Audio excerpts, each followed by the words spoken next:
Most supports So much for completely diplomacy. misunderstand the laning stage. They think their job is to stack, pull and harass, but these things aren't the goal of the lane, only the tools. Today, I will explain what is your only goal in the laning stage as support, and how to use tools that you have to reach that. If you're supporting, you have many tools to play the laning stage. In the later portion of the video, I will give you some example of supports and what is the best way to play them early. To reach that part though, let's understand the only thing that matters during the laning stage. While this might sound obvious, your only goal during the laning stage is to get your core's game to be good and the enemy core's game to be bad. Period. That's it.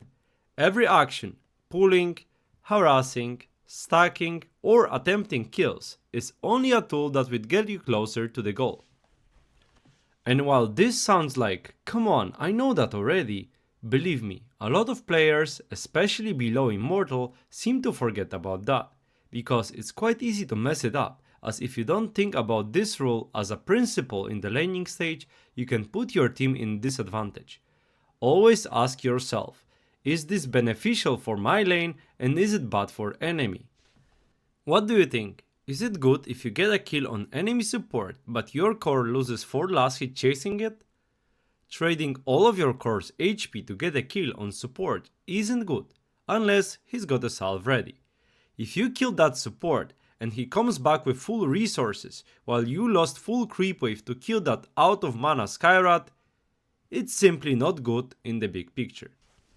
Every decision during the laning stage you should be asking yourself, is it good for my carry? And is it bad for their offlaner? If you're playing position 5.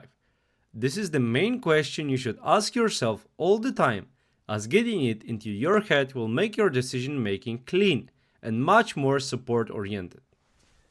Just because something feels good doesn't mean it is, and sometimes doing things that feel bad might be the right play.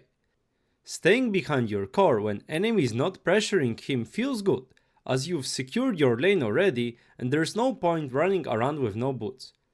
But what if you find bonus 15 seconds to stack a camp near your lane? Giving your offlaner solo XP on a full wave under the tower doesn't feel good to you, as you might be falling behind on levels. But what if the trade-off is getting early level 6 on him, getting a kill on enemy carry, and then getting that experience back, just with bonus gold? This is why understanding the goal of the lane is so important, because it makes the decision making so much easier. Pulling should not be connected to, is the lane too far up, because in some matchups it doesn't matter if it is. Maybe the lane is too far up indeed, but your carry is Necro that doesn't care about that. Or perhaps you want to invade enemy experience shrine and then pulling is bad. Or maybe right now you can't just go pull, as your carry will simply die or stop last hitting, but you can harass enemy to a point they just cannot go on your carry, and only then you pull. Having that, is it good for my core question is just an easy way to play support.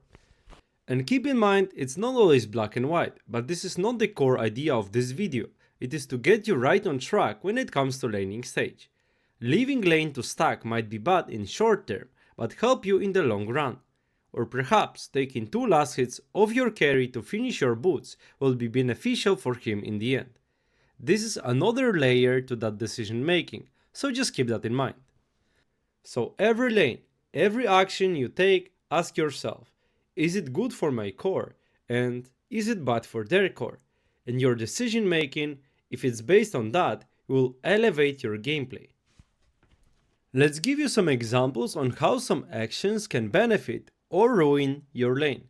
I'll talk mostly about things that are not obvious, as I know you understand the basics. Securing range creep is a good one.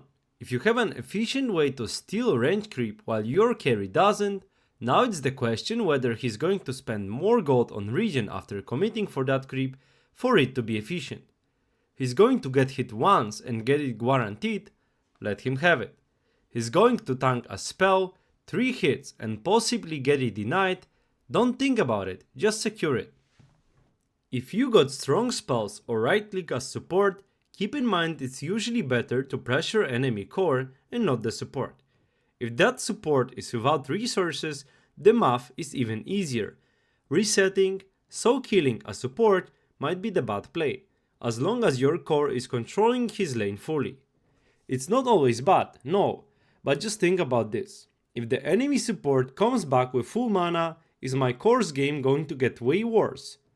Or maybe I will let him stay alive, and that will mean he's going for a walk of shame to base, during which we can double up the pressure on enemy carry.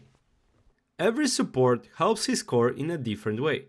Now, I will give you some examples of what some heroes can do to reach the goal, while it might not seem obvious at the first sight. Let's take Treant for example. Sometimes it's really hard to get in and click your W on a target. What we see though is amazing damage at level 1, so use it. If it's not possible to harass enemies, get every single deny you can.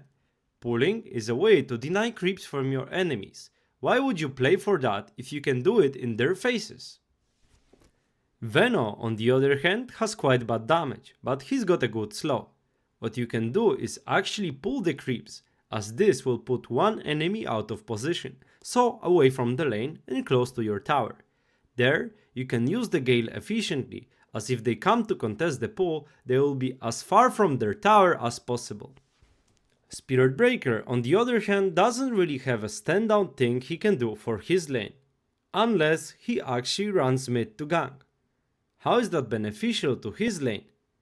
Well, the chances are you will force enemy position 5 rotation, and then your lane is suddenly 1 versus 1, and if you come back quickly, congrats, you've got yourself a kill with a smart outplay.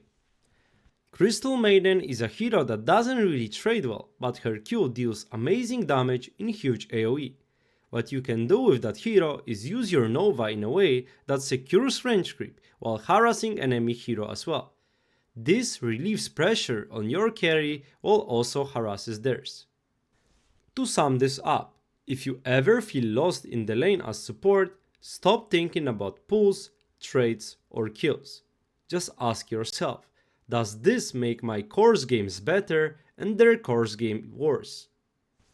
Thanks for watching, subscribe to the channel for more Dota educational content and join our Discord as community has hundreds of members already. See you!